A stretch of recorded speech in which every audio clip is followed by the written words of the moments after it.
Electric dipole.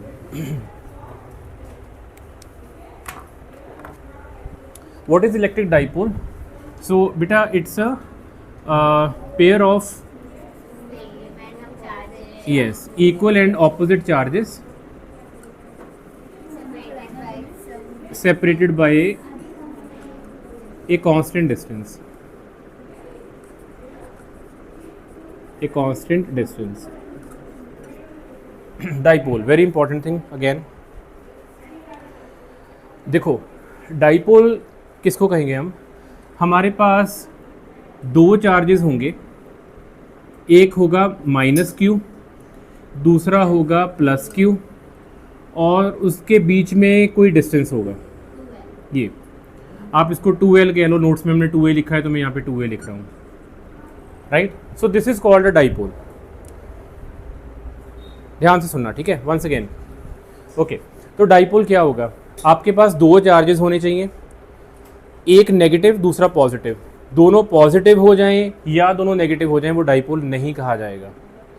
एक minus Q हो जाए और एक -2Q हो जाए तब भी डाइपोल नहीं कहा जाएगा। चार्ज का मैग्नीट्यूड सेम होना चाहिए, जितना यहाँ पे है उतने इतने यहाँ पे है। यहाँ पे -Q, यहाँ पे +Q, ठीक है। और उनके बीच में डिस्टेंस होना चाहिए, separated by some constant distance.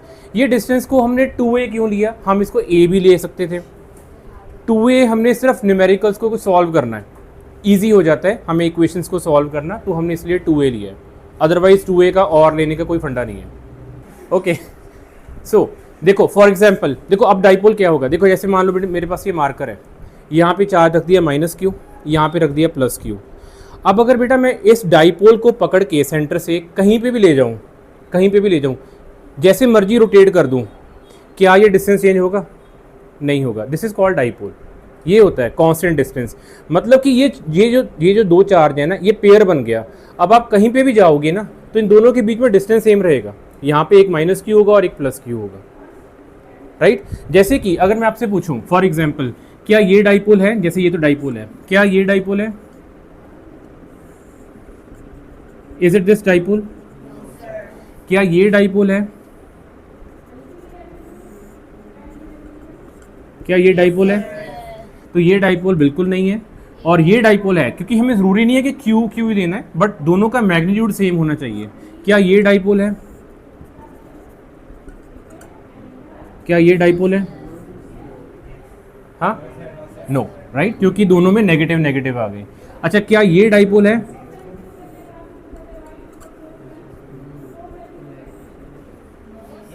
है। ये तो हम वैसे ले रहे हैं कन्वेंशन के, नेगेटिव साइड, लेफ्ट को हम नेगेटिव और राइट को हम पॉजिटिव मान रहे हैं। उल्टा कर दो तो ये +2Q हो गया, ये -2Q हो गया, तो ये डाइपोल है। ओके, क्या ये डाइपोल है? -4Q और ये मान लो +4Q और ये डिस्टेंस है 8A। क्या ये डाइपोल है? नो सर कि यस सर? यस। 2A और 8A में क्या डिफरेंस है? ये बता रहा है कि ये जो डाइपोल के बीच में जो लेंथ है वो ज़्यादा है, लेकिन है तो कांस्टेंट, चेंज थोड़ी हो रही है। तो आप 2A, तो हम जो स्टैंडर्ड मान रहे हैं वो हम ये मानते हैं कि हम लेफ्ट साइड को -Q लेते हैं, राइट साइड को +Q लेते हैं, और उन दोनों के बीच के डिस्टेंस को हम 2A लेते हैं। अब आप अगर -Q की जगह -2Q रख दो और +Q की जगह +2Q रख दो, दैट्स ओके। या फिर आप -4Q +4Q रख दो और बीच में डिस्टेंस चेंज कर दो, लेकिन कांस्टेंट रहे, दैट्स ओके, राइट। तो ये सारे डाइपोल होंगे। तो ये भी डाइपोल है, ये भी डाइपोल है, ये दोनों डाइपोल नहीं है। समझ आ गई बात ये वाली?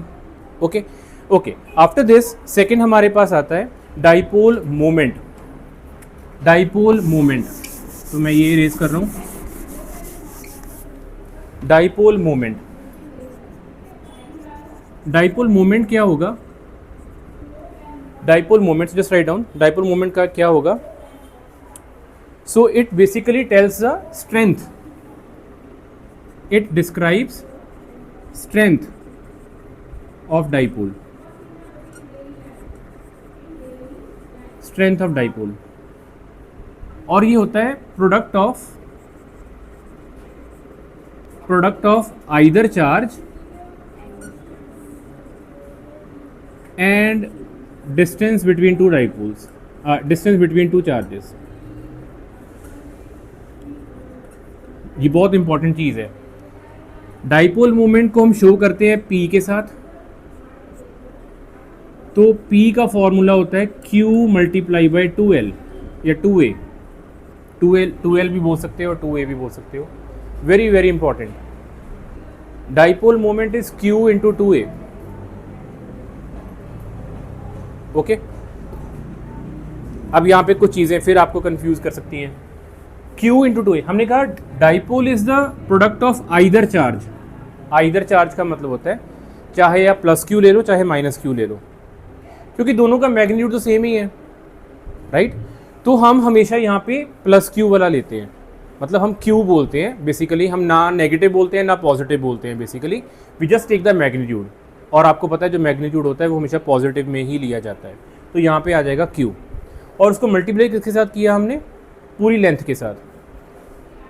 क्लियर? तो आप मुझे बताओगे एक छोटी सी एग्जांपल, आप मुझे बताओगे यहाँ पे है -2 कूलम और यहाँ पे है +2 कूलम और इन दोनों के बीच में डिस्टेंस है 10 मीटर, तो डाइपोल मोमेंट कितना हो जाएगा?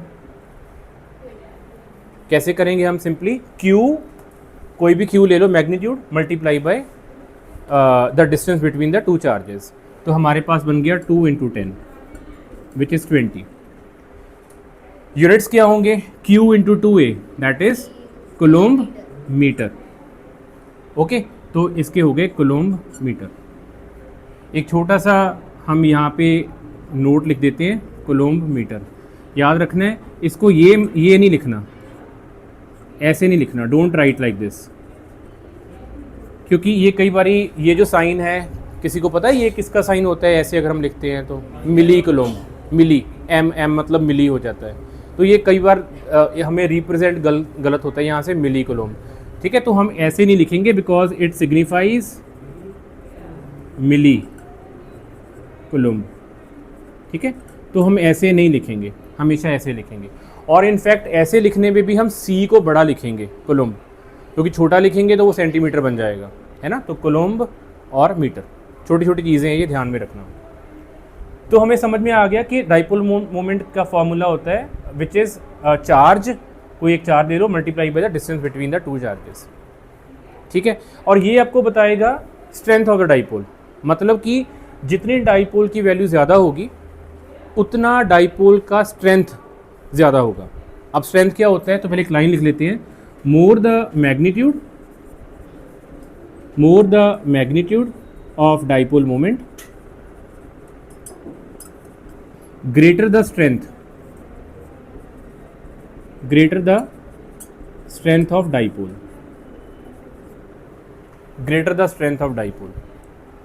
ओके, स्ट्रेंथ ज़्यादा होगी। अब स्ट्रेंथ ज़्यादा से क्या मतलब है? स्ट्रेंथ का मतलब होता है बेटा कि वो जो चार्जेस हैं उनके बीच में ये जो डाइपोल मोमेंट सेट हुआ है, मतलब ये जो लेंथ है ये टूटेगा नहीं, it will not break away. आपको एक एग्जांपल बताता हूँ डाइपोल की कौन सी होती है। यहाँ पे एग्जाम्पल है वाटर, H2O बेसिकली एक तरह से डाइपोल बना। कैसे? H के 2 एलिमेंट होते हैं और यहाँ पे O होता है, तो अगर आप देखो H हमारे पास नेगेटिव है, O पॉजिटिव है, this is one dipole and this is another dipole, ऐसे। तो हमने कहा कि डाइपोल मोमेंट की स्ट्रेंथ ज़्यादा क्या होती है, तो इसकी स्ट्रेंथ का मतलब क्या होगा कि आपको H2O का मॉलिक्यूल को तोड़ने के लिए कितना आपको स्ट्रेंथ, कितना जोर लगाना पड़ेगा। अगर ये इसका डाइपोल मोमेंट स्ट्रॉन्ग है तो ये जल्दी नहीं टूटेगा, अगर इसका डाइपोल मोमेंट वीक है तो ये जल्दी टूट जाएगा। अगर ये टूट गया तो क्या हो जाएगा, H के हमारे पास एटम्स जो हैं वो अलग से निकल जाएंगे और O के एलिमेंट अलग हो जाएगा। यही होता है ना, हाइड्रोजन अलग हो गया, ऑक्सीजन अलग हो गया। तो डाइपोल मोमेंट की स्ट्रेंथ का मतलब क्या होगा कि ये दोनों बेटा एक दूसरे से बॉन्डेड हैं। अगर आपने इनको तोड़ दिया, जैसे मैंने आपको ये मार्कर की एग्जांपल दी थी कि मैं इस मार्कर को कहीं पे भी ले जाऊं तो ये नेगेटिव और पॉजिटिव साथ में ऐसे ही जाएंगे, लेकिन अगर ये बीच में से टूट गया फॉर एग्जांपल, ठीक है, तो नेगेटिव कहीं और निकल जाएगा, पॉजिटिव कहीं और चला जाएगा, तो हम कहेंगे कि डाइपोल मोमेंट की स्ट्रेंथ ब्रेक हो गई। तो जितना ज़्यादा डाइपोल मोमेंट का मैग्नीट्यूड होगा उतनी ज़्यादा डाइपोल की स्ट्रेंथ होगी। Is it okay? ठीक है, राइट। डाइपोल की स्ट्रेंथ कौन कौन से फैक्टर्स पे डिपेंड करती है? तो आंसर है फॉर्मूले पे देख लो। अगर तो Q ज़्यादा होंगे तब भी डाइपोल मोमेंट ज़्यादा होगी, more the Q more is P। और अगर 2A भी ज़्यादा होगा तब भी समझ लो कि डाइपोल मोमेंट ज़्यादा होगी। ये कैसे हुआ? ये तो समझ में आ रहा है, more the Q more is P, मतलब जितने ज़्यादा, जैसे यहाँ पे मैंने -2, अगर मैं -10 कुलम कर देता, -10 कुलम +10 कुलम, ऑब्वियसली उसमें ज़्यादा अट्रैक्शन है तो वो नहीं टूटेंगे। तो Q ज़्यादा डाइपोल मोमेंट ज़्यादा। लेकिन अगर 2A ज़्यादा, ये अगर डिस्टेंस ज़्यादा, तब भी समझ लो कि उसकी डाइपोल मोमेंट, डाइपोल की स्ट्रेंथ ज़्यादा। उसका क्या मतलब हुआ? तो आप मुझे बताओ, एक मेरे पास मॉलिक्यूल यहाँ पे है, दूसरा यहाँ पे है, ठीक है। एक मेरे पास मॉलिक्यूल इस दीवार पे है और दूसरा उस दीवार पे लगा हुआ है, और जब मैं इन दोनों, ये जो मतलब ये जो इतने दूर लगे हुए हैं, जब मैं उनको भी पकड़ के कहीं पे लेके जा रहा हूँ तो वो अपनी कन्फिग्रेशन ब्रेक नहीं कर रहे, अपना डिस्टेंस सेपरेट नहीं होने दे रहे। और ये जो छोटे वाला था, इसको मैंने जैसे ही, मान लो मैंने फोर्स लगाई, पुल किया और ये टूट गया। इसका मतलब क्या हुआ? सबसे पहली बात कि अगर किसी की लेंथ ज़्यादा होगी, इसका मतलब उसके पास इतनी स्ट्रेंथ थी ना, तभी तो वो इतने दूर से भी चार्जेस को कैरी कर पा रहा है, राइट। तो इसको हम ऐसे समझते हैं कि अगर किसी की लेंथ ज़्यादा है, इसका मतलब उसकी ऑटोमेटिकली स्ट्रेंथ ज़्यादा है, राइट। जिसकी लेंथ ज़्यादा होगी, इसका मतलब उसने दूर दूर तक भी दोनों चार्जेस को पकड़ के रखा हुआ है, इसका मतलब उसके बीच में डाइपोल की स्ट्रेंथ ज़्यादा है। तो हम यहाँ पे 2 लाइनें फिर लिख लेते हैं कि हमने कहा था स्ट्रेंथ डाइपोल की ज़्यादा होगी, तो strength of dipole increases, strength of dipole is directly proportional, किसके प्रोपोर्शनल होती है? Directly proportional to magnitude of charge, magnitude of charge. और सेकंड हो गया डाइपोल, हम इसको अब ये वर्ड बोला करेंगे, डाइपोल लेंथ। 2A का मतलब होता है डाइपोल लेंथ, ठीक है। तो Q और 2A पे डिपेंड करती है। अब नेक्स्ट क्वेश्चन आया कि डाइपोल जो है वेक्टर है या स्केलर क्वांटिटी है? तो dipole moment, not dipole, dipole moment is a vector quantity, is a vector quantity. तो इसका मतलब अगर वेक्टर है तो इसका मैग्नीट्यूड भी होगा और इसकी डायरेक्शन भी होगी। तो अगर ये वेक्टर क्वांटिटी है तो इसका जो मैग्नीट्यूड होगा वो कितना होगा? वो तो हमने लिख लिया Q × 2A डाइपोल का, डाइपोल मोमेंट का। और इसकी डायरेक्शन क्या होगी? डायरेक्शन बेटा इसकी हमेशा हम लेते हैं फ्रॉम -Q टू +Q। इसमें कुछ नहीं है लेना देना, बस हमने एक कोई डायरेक्शन को डिफाइन करना था, तो हमने इसकी डायरेक्शन को डिफाइन करने लगे हैं कि इसकी जो डायरेक्शन P की लिया करेंगे वो लिया करेंगे फ्रॉम -Q टू +Q। ये इसकी डायरेक्शन होगी यहाँ से यहाँ। ये क्यों ज़रूरी है? क्योंकि हम आगे इलेक्ट्रिक फील्ड पढ़ेंगे, तो हम इलेक्ट्रिक फील्ड की डायरेक्शन और डाइपोल मोमेंट की डायरेक्शन को कंपेयर करा करेंगे। जैसे मान लो कि जो इलेक्ट्रिक फील्ड हम अभी आज ही करेंगे, मान लो जो अगर हमारी इलेक्ट्रिक फील्ड की डायरेक्शन है, क्या वो भी -Q टू +Q है, कि कहीं हमारी इलेक्ट्रिक फील्ड की डायरेक्शन +Q टू -Q है? अगर तो हमारी इलेक्ट्रिक फील्ड की डायरेक्शन -Q टू +Q होगी तो हम कहेंगे डाइपोल मोमेंट की डायरेक्शन और इलेक्ट्रिक फील्ड की डायरेक्शन सेम है। और अगर कहीं हमारे जो इलेक्ट्रिक फील्ड की डायरेक्शन है वो +Q टू -Q हो गई इन केस, तो हम कहेंगे कि इलेक्ट्रिक फील्ड की डायरेक्शन डाइपोल मोमेंट से ऑपोजिट चल रही है। ऐसे हम इसको पता करेंगे। तो इसलिए हमें कम से कम एक स्टैंडर्ड मान के चलना पड़ेगा कि डाइपोल मोमेंट कहाँ से कहाँ तक की हम डायरेक्शन बनाते हैं। सो हमेशा हम माइनस से प्लस की तरफ बनाते हैं, ठीक है। अभी हम इलेक्ट्रिक फील्ड को स्टडी करेंगे तो उसमें ये और क्लियर हो जाएगा। इतना हो गया जी। तो वंस अगेन फटाफट, डाइपोल होता क्या है? Pair of two equal and opposite charges separated by a constant distance. Okay, dipole की स्ट्रेंथ कौन मेजर करता है? नहीं, dipole is what? Dipole is a name, right. उसकी स्ट्रेंथ कौन मेजर करता है? उस क्वांटिटी का नाम क्या होता है? Dipole moment. डाइपोल मोमेंट का फॉर्मूला क्या होता है? Q × 2A और 2L। Okay fine. अच्छा, डाइपोल मोमेंट का ऐसा यूनिट क्या होता है? न्यूटन मीटर पर कूलम। शाबाश। डाइपोल मोमेंट का होता है कूलम मीटर। ओके, ओके कोई बात नहीं, आपने दिमाग लगाया, ये अच्छी बात है। Coulomb okay. उसके बाद डाइपोल मोमेंट जो होता है वो स्केलर क्वांटिटी है या वेक्टर है? अगर वेक्टर है तो उसकी डायरेक्शन क्या होती है? हमेशा हम क्या लेते हैं? From negative to positive. जब भी आपको डाइपोल मोमेंट बनाना है बेटा, you always have to make negative on the left side, positive on the right side. इसका कोई हार्ड एंड फास्ट रूल नहीं है, करने पे आप उल्टा भी कर सकते हो, बट क्योंकि हमें बार बार डाइपोल की डेरिवेशंस एंड क्वेश्चंस करने हैं तो हम एक ही स्टैंडर्ड रखेंगे, negative on the left side and positive on the right hand side. Fine, clear हो गया इतना? नेक्स्ट टॉपिक लिखिए जी, write down electric field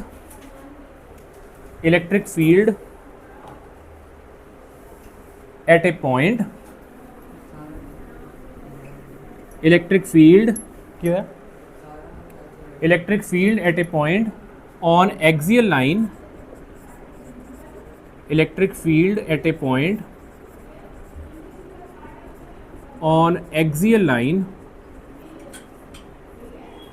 of electric dipole, on axial line of electric dipole। Okay, इसमें पहले हम ये बात कर लें कि एक्सियल लाइन क्या होता है और एक इक्वेटोरियल लाइन क्या होता है। अब देखो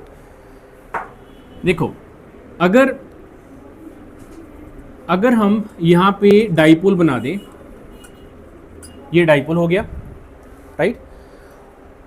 डाइपोल की ये जो होती है इसको हम बोलते हैं एक्सिस। अगर हम कोई भी पॉइंट इस एक्सिस की लाइन पे रखेंगे, मतलब यहाँ पे रख दूँ, यहाँ पे रख दूँ, यहाँ पे रख दूँ, ठीक है, तो हम क्या कहेंगे, ये जो लाइन है, ये जो पूरी लाइन है, सिर्फ डाइपोल की नहीं, डाइपोल की एक्सिस के ऊपर आप कोई भी लाइन ऐसे पूरी ड्रॉ कर दो, उस लाइन को हम बोलते हैं axial line. Axial line, right. तो एक्सियल लाइन क्या होता है कि इस एक्सिस की लाइन को कहीं, मतलब आप पॉइंट यहाँ पे भी रख सकते थे, इसके बीच में भी रख सकते हो, ठीक है, बाहर भी रख सकते हो, यहाँ पे भी रख सकते हो, but on this axis that is called as axial line. लेकिन अगर आप इसकी सेंटर से मान लो, यहाँ पे सेंटर है, तो आप पॉइंट इस एक्सिस के परपेंडिकुलर रख दो, लेकिन परपेंडिकुलर यहाँ पे मत रखना, यहाँ पे मत रखना, बिल्कुल सेंटर के ऊपर रखना कहीं पे, जैसे मान लो इस पॉइंट पे।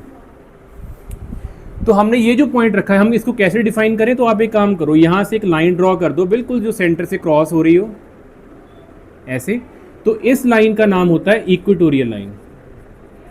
इक्वेटोरियल एक्सिस भी बोल देते हैं, इक्वेटोरियल लाइन भी बोल देते हैं। तो बड़ा सिंपल सी बात है, एक्सियल जो एक्सिस के पैरेलल होगी, एक्सिस के पैरेलल नहीं होगी, एक्सिस के ऊपर होगी, एक्सिस के ऊपर होगी, that is called as axial line. और जो एक्सिस के परपेंडिकुलर होगी, लेकिन परपेंडिकुलर यहाँ पे नहीं होगी, जैसे ये भी तो परपेंडिकुलर ही है, ये भी तो परपेंडिकुलर ही है, ये नहीं, जो बिल्कुल सेंटर के ऊपर होगी, डाइपोल के सेंटर के ऊपर होगी, उस लाइन, वहां से अगर आप एक परपेंडिकुलर लाइन ड्रॉ करोगे तो उस लाइन का नाम बन जाएगा इक्वेटोरियल लाइन। तो हम डाइपोल में ये दो केस स्टडी करते हैं। क्या स्टडी करते हैं? देखो बेटा, ये नेगेटिव क्यू है और ये पॉजिटिव क्यू है। तो आपको पता है कि जहाँ पे चार्ज होता है, अच्छा ये बात वैसे हम तो कई कुछ पढ़ तो रहे हैं, लेकिन कहीं भूल मत जाना, चार्ज की सबसे इंपॉर्टेंट प्रॉपर्टी क्या होती है? आपने पढ़ा हुआ है पुल करना या पुश करना। अब थोड़ा सा लेवल इंक्रीज कर लो। चार्ज की सबसे इंपॉर्टेंट प्रॉपर्टी होती है electric field banana, right. In physics term आप ये बोलोगे, चार्ज की प्रॉपर्टी होती है इलेक्ट्रिक फील्ड। जहां पे चार्ज है वहां पे इलेक्ट्रिक फील्ड है, ये श्योर है, ओके। अब अगर यहाँ पे चार्जेस हैं तो इसका मतलब इस यहाँ पे सभी जगह इलेक्ट्रिक फील्ड भी होगी।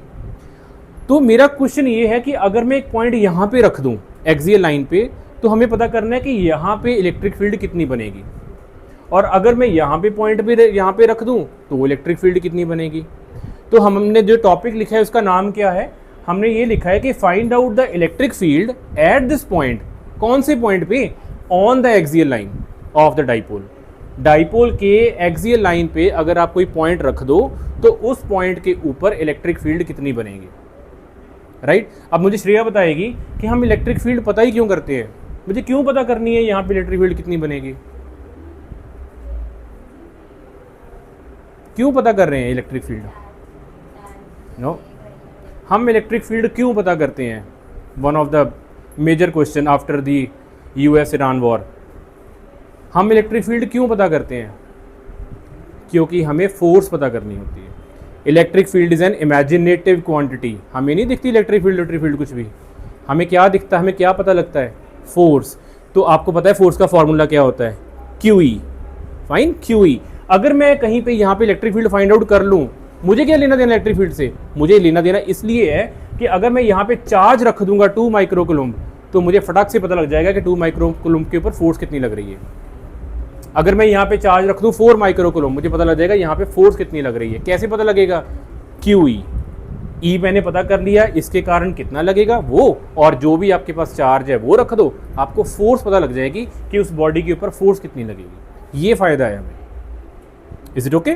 ठीक है, तो हम यहाँ पे स्टार्ट करते हैं। तो आप डायग्राम बनाओ, शाबाश। तो हमारे पास ये है एक डाइपोल और ये डिस्टेंस है हमारे पास, इसको हम C मान लेते हैं बेटा, और इसके बीच का जो डिस्टेंस है वो है, अच्छा डिस्टेंस ना हम ऊपर यहाँ पे लिखते हैं, मैं उसका रीज़न बताता हूँ, आप भी ऐसे ही बनाना जैसे मैं बना रहा हूँ, 2A। ठीक है, तो ये सेंटर से ये हो गया A और ये भी सेंटर से हो गया A। ठीक है, ये तो चलो सिंपल सी बात है, हमने एक डाइपोल ही बनाया अभी, -Q + Q, और ऑब्वियसली उनके बीच का डिस्टेंस है 2A। तो एक एंड से अगर सेंटर को देखोगे तो वो भी A, दूसरा सेंटर से देखोगे तो वो भी A। अब हमें क्या करना था, हम एक पॉइंट लेना था ऑन द एक्सियल लाइन। तो पहले हम एक्सियल लाइन ड्रॉ कर लेते हैं। तो हमारे पास जैसे कि ये एक्सियल लाइन है, ऐसा कुछ, तो हम यहाँ पे कहीं पे भी एक पॉइंट रख लेते हैं, उसका नाम ले लेते हैं P। ठीक है, तो इनफैक्ट P नाम मत दीजिए, अगर डाइपोल मोमेंट निकालना पड़ेगा उसको और नाम देते हैं, मान लो Q दे दो, Q कर देते हैं। ओके, अच्छा अब Q का डिस्टेंस देखना है, मान लो, चलो आप साथ साथ बना लो, Q का जो डिस्टेंस है वो है x। Q का जो मतलब Q कितना दूर पड़ा हुआ है डाइपोल से? x। कहाँ से? x यहाँ से यहाँ तक। कहाँ से? यहाँ से नहीं, अगर मैं कहूँगा डाइपोल से ये दूर पड़ा हुआ है x, इसका मतलब हमेशा सेंटर से, राइट? तो यहाँ से डिस्टेंस हो गया x, ये आ गया, राइट? अगेन आई थिंक अगर मैं आपके नोट्स के अकॉर्डिंग चलूँ, यहाँ पे R तो नहीं दिया हुआ, R दिया हुआ है, चलो हम भी इसको R मान लो ताकि आपको रिवीजन करनी इजी रहे। ये हो गया R। ओके, ठीक है। अब आप मुझे बताओ, अब सिंपल क्वेश्चन आ गए आपके लिए, मैंने इसलिए आपको कह रहा था कि थोड़े क्वेश्चन कर लो ताकि आपको ईजी रहे। अगर अब अभी भी नहीं किए, क्वेश्चन कर लो फटाफट, अब आपको ईजी रहेगा। अब आप मुझे पहला क्वेश्चन का आंसर बताओ, मुझे बताओ what is the electric field at point Q due to +Q charge. +Q charge Q point पे इलेक्ट्रिक फील्ड आना नहीं बताएगी, कितना बनेगा? Q पॉइंट पे इलेक्ट्रिक फील्ड +Q, ये वाला छोटा +Q कितना बनाएगा? ये, हाँ जी, from this to this electric field, पूरा फॉर्मूला, इलेक्ट्रिक फील्ड का फॉर्मूला 1/4πε0 Q अपॉन, ध्यान से, हाँ गुड। तो देखो कितना बनेगा, तो आंसर होगा 1/4πε0। उसके बाद क्या करते होते हैं, सोर्स चार्ज डिवाइडेड बाय ये वाला डिस्टेंस यहाँ से यहाँ तक।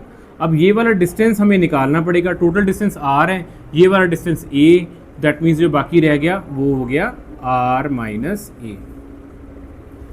तो हमारे पास बन गया R - A का होल स्क्वायर।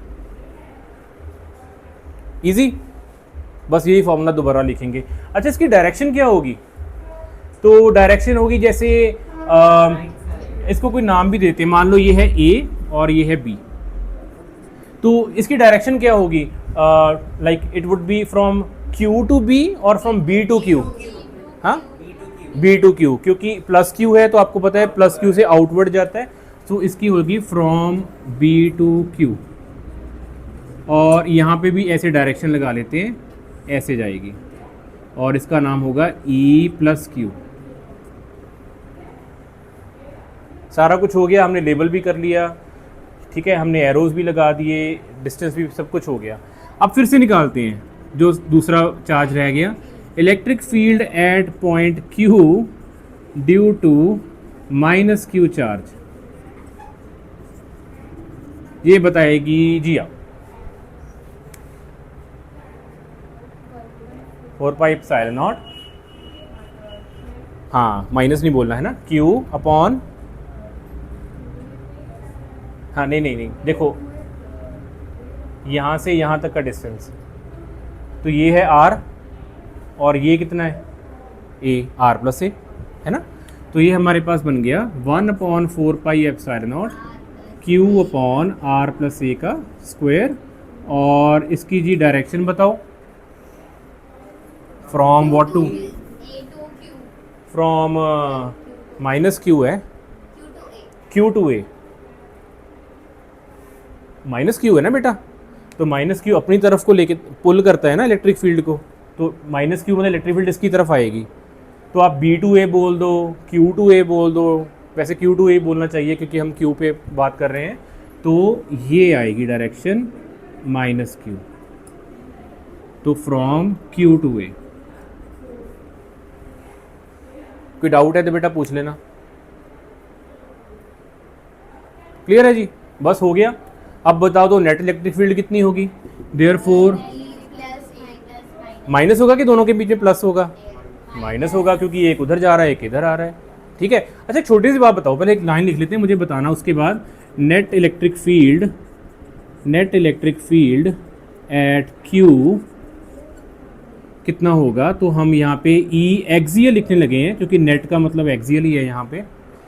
तो मुझे बताओ बेटा, क्या मैं E मतलब प्लस माइनस तो करना है, लेकिन किस में से किसको माइनस करूँ, E plus Q minus E minus Q करूँ या E minus Q minus E plus Q करूँ? हाँ right, lesser the distance more will be electric field, so this will make more electric field. और इसने electric field कितनी बनाई थी plus Q वाले ने, ये वाली, तो इसका मतलब नेट जो हमारे पास आएगा इसमें हम E प्लस Q आगे लिखेंगे और E माइनस Q पीछे लिखेंगे। लेकिन अगर मैं फिर आपको कहूँ, मुझे कोई ये भी कह दे जो आप नहीं कह रहे हो कि सर उल्टा भी तो कर दो, तब भी क्या है आंसर, अगर आप उल्टा कर देते हो आंसर नेगेटिव आ जाएगा। हाँ तो उसमें डायरेक्शन वही आएगी। याद है वही वाला फॉर्मूला कि अगर आप, अब ये डोमिनेट करेगा डायरेक्शन को अगर आंसर प्लस में आ जाएगा, अगर आंसर नेगेटिव में आ जाएगा तो ये डोमिनेट करेगा। अगर भूल गए इस बात को तो छोड़ दो मैंने क्या कहा है, फिर हम इसको आगे सॉल्व करते हैं। ठीक है, इसको सॉल्व करो। तो E प्लस Q की वैल्यू डाल दो, 1/4πε0 Q upon R minus A square, फिर minus 1/4πε0 Q upon R plus A square. Right जी, अभी जो कॉमन है वो कॉमन निकाल लो, Q कॉमन, 4π Q भी कॉमन है, तो यहाँ पे रह गया 1/R minus A 1/R plus A का स्क्वायर। ठीक है, अब एलसीएम ले लो, तो Q अपॉन 4πε0, तो R प्लस A का होल स्क्वायर ऊपर चला गया, माइनस फिर R माइनस A का स्क्वायर ऊपर चला गया, और डिवाइड में दोनों मल्टीप्लाई हो गए। राइट, ओके, अभी सॉल्व करो, ऊपर वाली ब्रैकेट सॉल्व करो, ब्रैकेट को पहले ओपन कर लो, तो E axial equals Q upon 4πε0, तो पहले हाँ जी इसकी ब्रैकेट, तो ए प्लस बी का फॉर्मूला, ए प्लस बी का whole square, A square plus B square plus 2ab, फिर माइनस रखा। अब एक ही बात में हाँ साइन चेंज हो जाएंगे, है ना, तो ये बनना था R square plus A square minus 2RA, तो हम लिख देंगे minus R square minus A square, और जैसे माइनस 2RA आना था तो हमने लिख दिया प्लस 2RA। डिवाइड करेंगे हम a माइनस बी, तो क्या आ जाएगा, yes, so R square minus A square का होल स्क्वायर।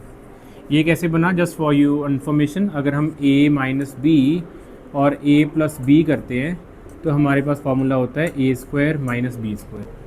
तो अगर हम a माइनस बी का स्क्वायर का दोनों के स्क्वायर स्क्वायर करते हैं तो वहाँ पे स्क्वायर आ जाएगा।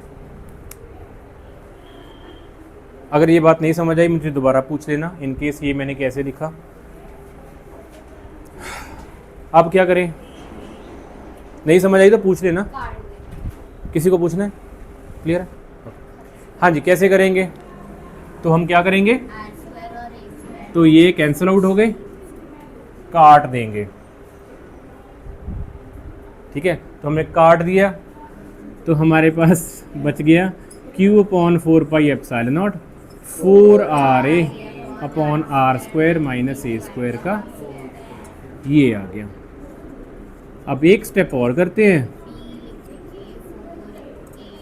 हमने थोड़ा सा स्मार्टनेस दिखाई, आप तो स्मार्ट हो ही, तो हमने तो हमने क्या किया, Q 4RA को हमने लिख दिया 2A, इसको 4RA को हमने तोड़ दिया दो हिस्सों में, हमने कैसे किया 2R इंटू 2A, ऐसे तोड़ दिया, 4RA बन गया, तो 2A, अच्छा पहले 2A लिख देता हूँ, 2A 2R, तो Q इंटू 2A एक इकट्ठा कर दिया और 2R अलग से रह गया, ऐसे, राइट। और ये बन गया 4 pi epsilon not R square minus A square का स्क्वायर। अब Q इंटू 2A होता है P, तो ये बन गया P into 2R upon 4 pi epsilon not R square minus A square का स्क्वायर। तो हमारे पास E एक्सियल का एक फॉर्मूला बन गया P इंटू 2R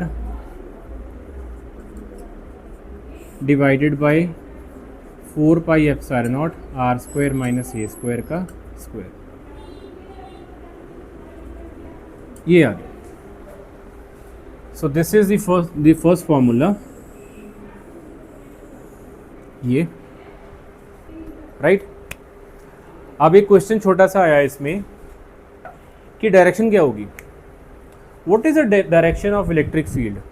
यहाँ से देखो जो आपने अभी आंसर निकाला ई एक्सियल का, तो आपने किया था ई प्लस क्यू माइनस ई माइनस क्यू, तो ये क्या बी टू क्यू की तरफ होगी या क्यू टू ए की तरफ की होगा, वो कैसे पता लगा आपको, क्योंकि ई प्लस क्यू ज़्यादा था बेटा, है ना, ई माइनस क्यू कम था, तो आप देखो ई plus Q minus E minus, तो आपका आंसर जो भी करके आया सारा पॉजिटिव में आंसर आया। इसका मतलब जैसे पॉजिटिव मतलब जैसे ये मान लो 10 हो जाए और ये 4 हो जाए, तो आपने किया 10 माइनस 4, तो आंसर आया +6। तो जिसकी वैल्यू 10 थी डायरेक्शन भी वही डोमिनेट करेगा, तो अगर E प्लस क्यू ज़्यादा था तो डोमिनेट भी यही करेगा, तो इसकी डायरेक्शन कौन सी तरफ आ गई, इस तरफ। अब मुझे बताओ कि डाइपोल मोमेंट की डायरेक्शन कौन सी तरफ थी और इलेक्ट्रिक फील्ड की डायरेक्शन कौन सी तरफ है, अगेन तो डाइपोल की डायरेक्शन किस तरफ है, यहाँ से लेके इस तरफ, और इलेक्ट्रिक फील्ड की डायरेक्शन भी कौन सी है, यहाँ से इस तरफ, तो दोनों क्या हो गए, पैरेलल या एंटी पैरेलल, पैरेलल हो गए, ठीक है। तो हमारे पास यहाँ पे रिजल्ट आया, the direction of electric field, the direction of E axial is parallel to the direction of dipole moment. Very very important MCQ question आता है ये कई बार, कि बताओ जी ई एक्सियल में एक्सियल लाइन में इलेक्ट्रिक फील्ड और डाइपोल मोमेंट की डायरेक्शन क्या होती है, तो दोनों पैरेलल होते हैं। कोई डाउट इसमें अभिनव, ओके बेटा, ठीक है जी। अच्छा अभी एक चीज़ और, ये वाला रिलेशन और इजी कर लेते हैं हम। ये वाला रिलेशन में अगर आप देखो ध्यान से, यहाँ पे A आ रहा है और R भी आ रहा है। R क्या था, R ये वाली थी, R क्या था, फ्रॉम सेंटर से लेके जिस पॉइंट पे आपको पता करना है वो कितना दूर है, और A क्या था, A था डाइपोल का सेंटर। अब बेटा जैसे मैंने यहाँ पे H2O बनाया था, अगर आप H2O का मॉलिक्यूल देखो, H और O का मॉलिक्यूल देखो, राइट, तो वो कितना बड़ा होता है, कुछ भी नहीं होता, वो तो आप पता भी नहीं कर सकते, इतना छोटा मॉलिक्यूल है। और अगर मुझे इलेक्ट्रिक फील्ड यहाँ पे पता करनी है, यहाँ पे मतलब इस पॉइंट पे इलेक्ट्रिक फील्ड फाइंड आउट करनी है, तो क्या मैं ये बोल सकता हूँ कि the distance between the point and the dipole is much much much greater than the actual length of the dipole. Dipole की लेंथ तो कुछ भी नहीं है, राइट। तो हम ये बात कर रहे हैं कि डाइपोल की कई बहुत केसेस में ऐसे होता है जहाँ पे डाइपोल की लेंथ बहुत ही छोटी होती है इन कंपैरिजन टू जहाँ पे आपको एक्चुअली उस डाइपोल के कारण इलेक्ट्रिक फील्ड फाइंड आउट करनी होती है। तो मैं वही लाइन लिखने लगा हूँ यहाँ पे। हम क्या लिखने लगे हैं, हम यहाँ पे लिखने लगे हैं कि if r is greater then a, that is हम लिखने लगे हैं कि distance of point is very or is much greater than dipole length। Dipole की लेंथ से बहुत ज़्यादा दूर है जिस पॉइंट पे आपको इलेक्ट्रिक फील्ड फाइंड आउट करनी है। तो ऐसे केस में आप कौन सी वैल्यू को नेग्लेक्ट करोगे? ए को, क्योंकि ए तो बहुत छोटा है। तो ए को ज़ीरो नहीं करोगे, ए को नेग्लेक्ट करोगे। There is a difference. अगर आप ए को ज़ीरो करोगे आगे जाके प्रॉब्लम आएगी। करेंगे हम यहाँ पे भी वही, मतलब हम ए को यहाँ पे नहीं लिखेंगे, मतलब वही है, लेकिन ज़ीरो नहीं बोलेंगे उसको, ठीक है। तो ए को आप नेग्लेक्ट कर रहे हो। अगर आप ए को नेग्लेक्ट करोगे, किसके कंपैरेटिवली नेग्लेक्ट करोगे? आर के ये याद रखना है। जहाँ पे आर है, जैसे मान लो आर की वैल्यू 1 करोड़ है, तो 1 करोड़ और ये है मान लो 1 रुपया, तो 1 करोड़ के कंपैरेटिवली आप 1 रुपीज़ को नेग्लेक्ट कर सकते हो। लेकिन अगर कहीं आपको सिर्फ 1 रुपये ही मिल रहा है, 1 करोड़ का साथ कंपैरिजन नहीं हो रहा है, तब आप उस 1 रुपये को लोगे। मैं आपको बताऊंगा ये वाला एग्जांपल, ये यहाँ पे ये आएगा जहाँ पे 1 करोड़ लिखा है वहाँ पे आप छोटी वैल्यू को नेग्लेक्ट कर दो, तो आपने ए को नेग्लेक्ट कर दिया। तो neglecting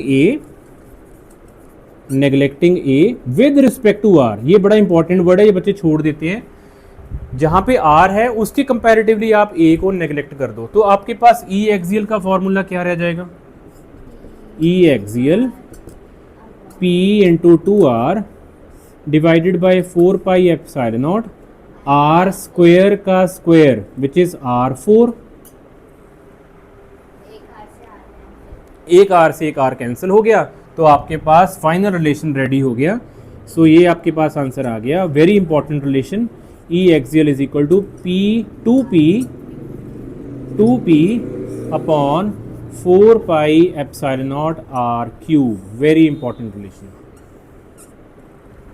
E axial is equal to 2P upon 4 pi epsilon naught cube, okay, very very important। और ये रिलेशन देखते देखते एक चीज़ याद रखना, वो क्या कि जब आप ई बोलते थे तो आप inversely proportional to R square बोलते थे। जैसे अभी कबीर ने कहा कि जी ई जो होता है वो आर स्क्वायर के इन्वर्सली प्रोपोर्शनल होता है। लेकिन जब इलेक्ट्रिक फील्ड हमने डाइपोल के केस में बात करेंगे, जैसे एक्सियल के केस में, तो वो inversely proportional to R square नहीं होगा, आर क्यूब होगा। तो ये आपको याद रखना है MCQ वाले क्वेश्चंस में, कि वो कह दे आपके दिमाग में अच्छा यार ई तो हमेशा आर स्क्वायर की होता है। नहीं, वो आर स्क्वायर तब होता है जब एक पॉइंट चार्ज होगा, सिंपल एक चार्ज होगा जैसे ये वाला, फिर आर स्क्वायर समझ में आ रहा है, डिस्टेंस का स्क्वायर। लेकिन जब वो हमारा फाइनल रिजल्ट एक्सियल सिर्फ इस पूरे डाइपोल को लेके हम फाइनल रिजल्ट निकालेंगे, तो वो आर क्यूब के इन्वर्सली प्रोपोर्शनल होता है। इज इट ओके जी? ठीक है बेटा।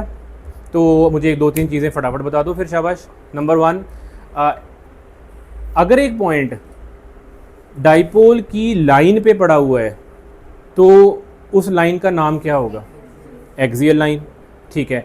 और वहाँ पे इलेक्ट्रिक फील्ड जो भी होती है, जितनी भी आएगी, वो क्या same direction of dipole moment होती है या opposite direction of dipole moment होती है?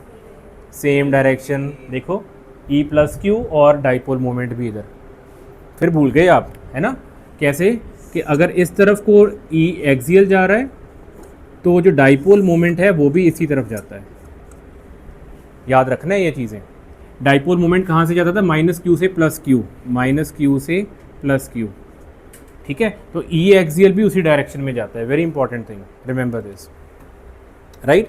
और उसके बाद हमने क्या स्टडी किया? नंबर 1 तो ये हो गया, नंबर 2 ये हो गया, और तीसरा हो गया कि P का फॉर्मूला क्या होता है, सॉरी E एक्सियल का फॉर्मूला क्या होता है।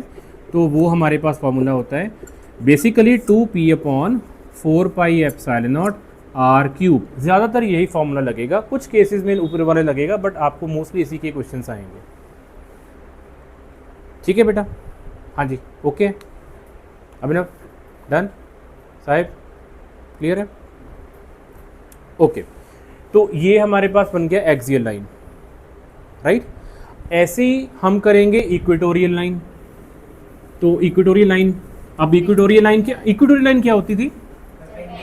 परपेंडिकुलर। और हमेशा वो लाइन कहाँ से क्रॉस करेगी? Mid point of the dipole, centre of dipole, ठीक है। तो हमने ये माइनस क्यू, और अच्छा इस पर ये जो डायग्राम बनाओगे ध्यान से बनाना, ऊपर स्पेस ज़्यादा रखना, ठीक है। जैसे यहाँ से शुरू कर दो, क्योंकि हमें डायग्राम ऊपर को लेके जानी है। और तो यहाँ पे प्लस क्यू, और यहाँ पे सेंटर, यहाँ पे ये था ए और ये भी था ए, दोनों डिस्टेंस मिला के 2a बन जाते हैं।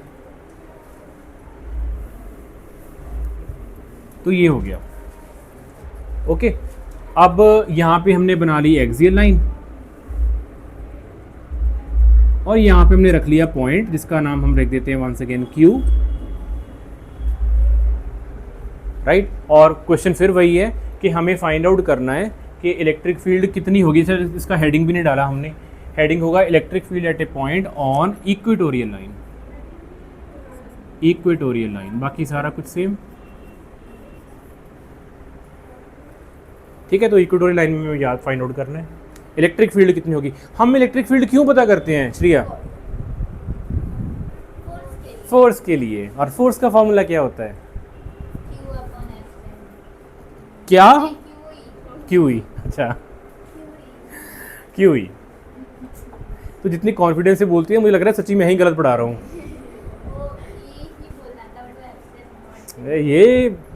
ये साइंटिस्ट की निशानी होती है, बड़े रिलेशन बोलते होते हैं, छोटे छोटे QE ये कोई रिलेशन है? ये तो छोटा बच्चा भी बोल दे। अच्छा ये आ गया हमारे पास, ठीक है। अच्छा तो वंस अगेन क्वेश्चन क्या है? सबसे पहले आपको फाइंड आउट करना है कि इलेक्ट्रिक फील्ड कितनी होगी due two plus Q charge at point Q। अब बताएगा कोई तो मैं जानूंगे, पता लगेगा कि आपको आता है। ये डिस्टेंस R है, मुझे बताओगे कि प्लस Q इस Q के ऊपर कितनी इलेक्ट्रिक फील्ड बनाएगा? ठीक है, कहाँ पे जाना है? अभिनव, पाइथागोरस। क्यों लगानी बनी पाइथागोरस?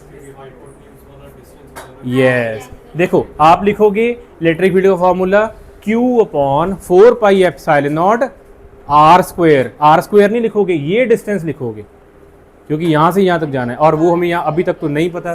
तो डेफिनेटली हमें यहाँ पे पाइथागोरस लगा के ये डिस्टेंस फाइंड आउट करना पड़ेगा, which is very simple. This is R, this is A, so this becomes R square plus A square का स्क्वायर रूट। तो हमारे पास फाइनल पहला बन गया यहाँ पे E plus Q is equal to 1 upon 4 pi epsilon nought Q upon R square plus A square का square root का स्क्वायर। तो स्क्वायर रूट से स्क्वायर कैंसिल हो जाएंगे, तो आपके पास सिंपल बन जाएगा Q upon 4 pi epsilon nought R square plus A square.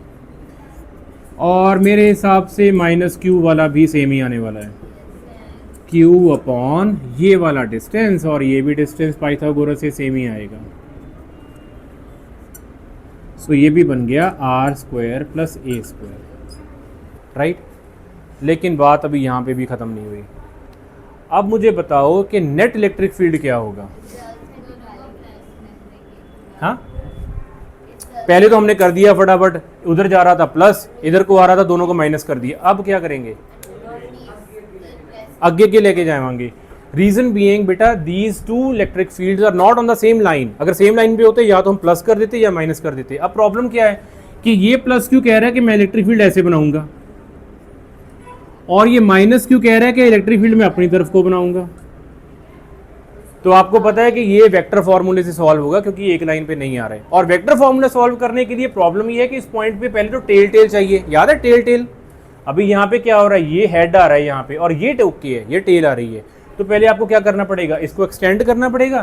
तो आपने इसको एक्सटेंड कर दिया, ये एक्सटेंड कर दिया, इसका नाम रख दिया E प्लस Q, और ये तो पहले ही ओके था, ये सही चल रहा है E ऑफ माइनस Q। ठीक है, ओके। अब इसको सॉल्व करने के दो तरीके हैं। हम अगेन जैसे नोट्स में मैं वैसे ही करवा रहा हूँ, आपको थोड़ा टाइम बच जाएगा, अदरवाइज दोनों तरह सॉल्व कर सकते हैं। हम क्या करेंगे, हम इसके ना कंपोनेंट रिजॉल्व करेंगे। आपको याद है कंपोनेंट रिजॉल्व करना, याद है horizontal components and vertical component, बहुत ईजी वाला काम। हम क्या करेंगे, हम ध्यान से सुनना जिनको नहीं याद, ई प्लस क्यू के दो कंपोनेंट बनाएंगे, एक ऊपर को वर्टिकल और ऑब्वियसली एक हॉरिजॉन्टल, दो बन जाएंगे। याद है ना, हमने किया था एक ई प्लस क्यू लो, उसके दो कंपोनेंट्स रिजॉल्व कर लो। याद है कि नहीं याद है दिव्यांश, याद है बेटा? सिमिलरली इसके दो कंपोनेंट्स बताओ कौन कौन से बनेंगे। एक बनेगा लेफ्ट को, देखो एरो है ना इधर को, तो दो कंपोनेंट, एक बनेगा लेफ्ट को और एक बनेगा डाउनवर्ड। तो इसके भी दो कंपोनेंट बन जाएंगे, एक इधर को बन जाएगा और एक नीचे को बनेगा। ठीक है जी। अब अगर ये वाला एंगल थीटा मान लें, क्योंकि हमें बताना भी है ना कि कॉस कौन है और साइन कौन है, अगर ये एंगल थीटा मान लें और ऑब्वियसली ये बिल्कुल सेंटर में है तो ये भी एंगल थीटा ही होगा, तो अगर ये एंगल थीटा होगा तो मेरे हिसाब से करस्पॉन्डिंगली ये भी एंगल थीटा होगा। तो आप मुझे एक बात बताओ बेटा, ये ई प्लस क्यू है तो ये वाला क्या होगा, ई प्लस क्यू कॉस के sine cos theta, very nice. तो आप ये कह रहे हो कि ये, क्योंकि ये थीटा है, ये ई प्लस क्यू है, इसीलिए मैंने आपके ना पहले 4-5 दिन यही करवाया था, मुझे पता था ये चीज़ें आएंगी बार बार। तो ये बनेगा ई प्लस क्यू कॉस थीटा और ऊपर वाला बन जाएगा ई प्लस क्यू साइन। अगर बेटा किसी को नहीं क्लियर होगा please do ask me again, class ख़त्म होती है, जैसे मर्जी मेरे से ये समझ लेना बाद में। ओके, ये कॉस हो गया, ये साइन हो गया। ओके ओके, व्हाट अबाउट ये जो ई माइनस क्यू है, इसका क्या बोलें? पहले तो एंगल कहाँ है, एंगल ही नहीं समझ आ रहा। तो ये थीटा है तो ऑब्वियसली ऑल्टरनेट एंगल ये भी थीटा होगा। अच्छा, अब कुछ समझ में आना शुरू हो गया। ये ई माइनस क्यू है तो ये क्या होगा, कॉस थीटा, गुड। तो ये हो जाएगा E minus Q cos, minus Q subscript लिखना है नीचे, कॉस थीटा, और ये वाला बन गया E minus Q sine theta. Okay, अभी हम क्या करेंगे, जैसे मैंने आपको याद था, मैंने वो करवाया था, जब हम कंपोनेंट रिजॉल्व कर लेते हैं उसके बाद आप अब इनको नहीं देखोगे, ना आप इसको देखोगे ना आप इसको देखोगे, इनकी बारी खत्म हो गई। अभी हम सिर्फ कंपोनेंट्स देखेंगे, हॉरिजॉन्टल कंपोनेंट्स, वर्टिकल कंपोनेंट्स, बस इनके ऊपर ध्यान देंगे। तो पहले वर्टिकल कंपोनेंट्स के ऊपर ध्यान देते हैं। वर्टिकल कंपोनेंट्स तो हम यहाँ पे लिखते हैं resolving E plus Q and E minus Q into horizontal and vertical components. तो आप एक चीज़ नोट करोगे कि हॉरिजॉन्टल का आंसर क्या आने वाला है। सो horizontal, net horizontal electric field कितनी आने वाली है, तो हम लिखेंगे नेट हॉरिजॉन्टल इलेक्ट्रिक फील्ड कितनी आने वाली है। ओह सॉरी, नॉट हॉरिजॉन्टल, पहले वर्टिकल बात करते हैं क्योंकि यहाँ पे कुछ इजी हो जाएगा। नेट वर्टिकल कंपोनेंट कितना आने वाला है, तो वर्टिकल ऊपर कितना जा रहा है, ई प्लस क्यू साइन थीटा, नीचे कितना आ रहा है, ई माइनस क्यू साइन थीटा। तो ऊपर वाले को प्लस बोल देते हैं और नीचे वाले को माइनस बोल देते हैं, ऐसे। अब इनका आंसर बताओ क्या आएगा, क्यों जीरो आएगा? सो व्हाट, ऊपर को कुछ भी हो सकता है, ये जरूरी थोड़ी है ना कि जो अगर ऊपर है और नीचे वो हमेशा जीरो ही आएंगे। जीरो क्यों आएगा जीरो, क्यों क्यों कैंसल आउट? मैग्नीट्यूड इक्वल है, बिकॉज जितनी वैल्यू ई प्लस क्यू की है वही वैल्यू ई माइनस क्यू की भी है, राइट? तो जितनी वैल्यू ऊपर जा रही है एग्जैक्टली उतनी वैल्यू नीचे आ रही है, और उसके साथ साइन साइन भी सेम, तो सारा कुछ सेम है। तो आप यहाँ पे ये लिख सकते हो कि this is equals to zero because E plus Q is equal to E of minus Q. दोनों की वैल्यू सेम थी, डायरेक्शन ऑपोजिट थी, राइट? तो वर्टिकल का काम खत्म हो गया। अब आगे बात नेट हॉरिजॉन्टल की। हॉरिजॉन्टल इलेक्ट्रिक फील्ड, क्या ये भी जीरो होगी? तो फिर ये क्या होगी, ऐड होगी, क्योंकि सेम साइड पे जा रही है। देखो दोनों एरोज, ये देखो दो arrows in the same direction. तो आप कहोगे कि E plus Q cos theta add हो जाएगा E minus Q cos theta के साथ, राइट जी। अब ई प्लस क्यू और ई माइनस क्यू की वैल्यू डाल दो, वैसे दोनों की वैल्यू सेम ही है तो दो बारी वैल्यू लिख दो, लिख दो, शाबाश। तो ई प्लस क्यू की वैल्यू थी ये और यही वैल्यू ई माइनस क्यू की है, तो हम यहाँ पे लिख देंगे ई इक्वेटोरियल, जो हमारा नेट रिजल्ट आने वाला है वो हो जाएगा E plus Q cos theta, मतलब कि ई प्लस क्यू की वैल्यू कहाँ गई, Q upon 4 pi epsilon not R square plus A square cos theta, और फिर से यही लिख देते हैं क्योंकि दो बारी सेम वैल्यूज आ रही हैं, Q upon 4 pi epsilon not R square plus A square cos theta. तो हमारे पास बन गया, देखो सेम वैल्यूज है तो बन गया 2q upon 4 pi epsilon not R square plus A square और साथ में कॉस थीटा, क्योंकि सेम वैल्यूज आ रही हैं। अब क्या करें, अब क्या करें, क्या करें, कॉस थीटा को सॉल्व कराओ पहले, ये मुझे तंग कर रहा है। व्हाट इज कॉस थीटा, कौन सा, ये वाला, okay, base upon hypotenuse, you mean cos theta is equal to A upon R square plus A square का स्क्वायर रूट, बिल्कुल ठीक है। कॉस थीटा निकल जाएगा, मतलब कॉस थीटा की हम जगह हम ये वैल्यूज डाल रहे हैं, कॉस थीटा क्या होगा, कॉस थीटा होगा A upon this base upon hypotenuse, ठीक है। तो यहाँ पे हम लिख देते हैं cos theta is equal to A upon R square plus A square का स्क्वायर रूट, तो इसलिए हमारे पास कॉस थीटा की जगह हमने वो वाली वैल्यू रख दी, A upon R square plus A square का square root. Oh my God, ये जो मैथ से डरते हैं अब उनके लिए क्वेश्चन आ गया। ये क्या हो गया, R square plus A square multiply by R square plus A square का square root. See this is 1/2, R square plus square दा रूट की हुंदा R square plus A square दी पावर 1/2, राइट, और एक ही है R square plus A square दी power 1, done, base same power add, right. तो ये बन जाएगा R square plus A square की पावर 3/2, 1 + 1/2, ओके। तो ये करने लगे यहाँ पे 2q upon 4 pi epsilon not R square plus A square की पावर 3/2 और साथ में आ गया a, लिख लो इतना। p का फॉर्मूला क्या होता है, q इंटू 2a, राइट। तो ये देखो q इंटू 2a, p का फॉर्मूला होता है q इंटू 2a, तो हमारे पास q भी है और 2a भी है, तो ये बन गया p, और हमारे पास फाइनली पहला आंसर आ गया। ये लो जी। अब आप मुझे बताओ, अब श्रिया ही बताएगी, जैसे क्योंकि श्रिया थोड़ी सी अभी रिलैक्स मोड में जा रही है। श्रिया, इक्वेटोरियल इलेक्ट्रिक फील्ड की डायरेक्शन क्या है? गुड, सी हमारे पास 4 एरोज थे, 1 2 3 4, ये दो तो हो गए कैंसिल, और ये दोनों ऐड हो गए, और ऐड होके जा किधर रहे हैं, लेफ्ट साइड को। और बेटा डाइपोल मोमेंट किधर होता है, नेगेटिव टू पॉजिटिव, मतलब कि इस तरफ को डाइपोल मोमेंट है और इस तरफ को इलेक्ट्रिक फील्ड है, opposite to the dipole moment, fine. तो यहाँ पे हमने लिखने गए हैं the direction of electric field E equatorial, sorry, direction of E equatorial is opposite to the direction of dipole moment, direction is opposite to the direction of dipole moment. इसका मतलब यहाँ पे एरो लगा देते हैं, इधर जा रहा है हमारे पास ई इक्वेटोरियल और इस तरफ को जा रहा है हमारे पास बी वेक्टर, ऐसे, ओके जी। और जाते जाते प्लीज़ छोटी सी चीज़, अगर ये फिर से ए छोटा हो जाए आर से, क्या, तो ए को कैंसिल नेग्लेक्ट कर दो, है ना।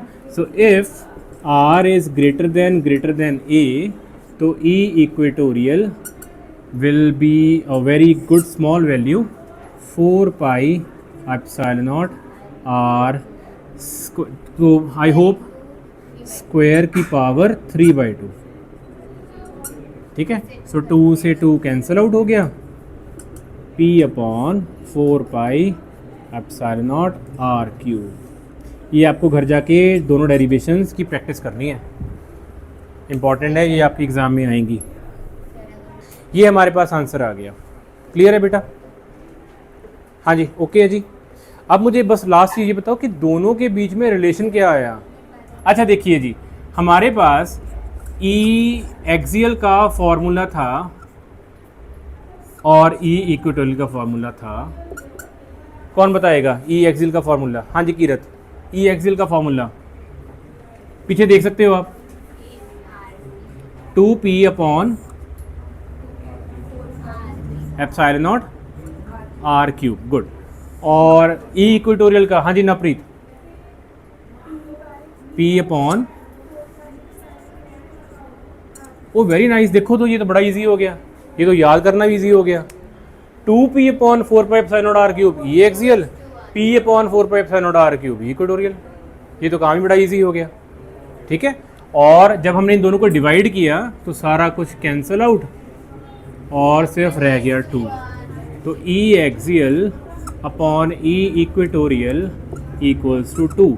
इसका मतलब जो ई एक्सियल होता है वो ट्वाइस होता है, 2 टाइम्स ई इक्वेटोरियल होता है।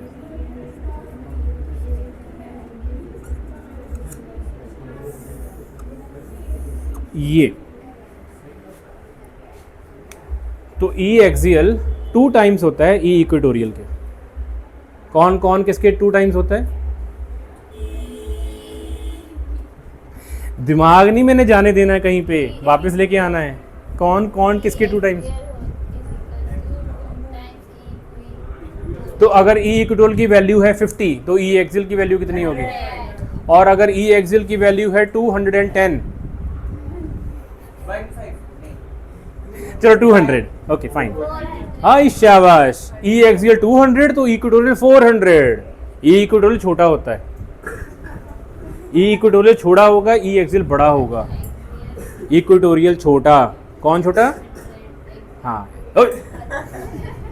इक्वेटोरियल, जिसका नाम बड़ा, जिसका देखो जिसका नाम बड़ा उसकी वैल्यू छोटी।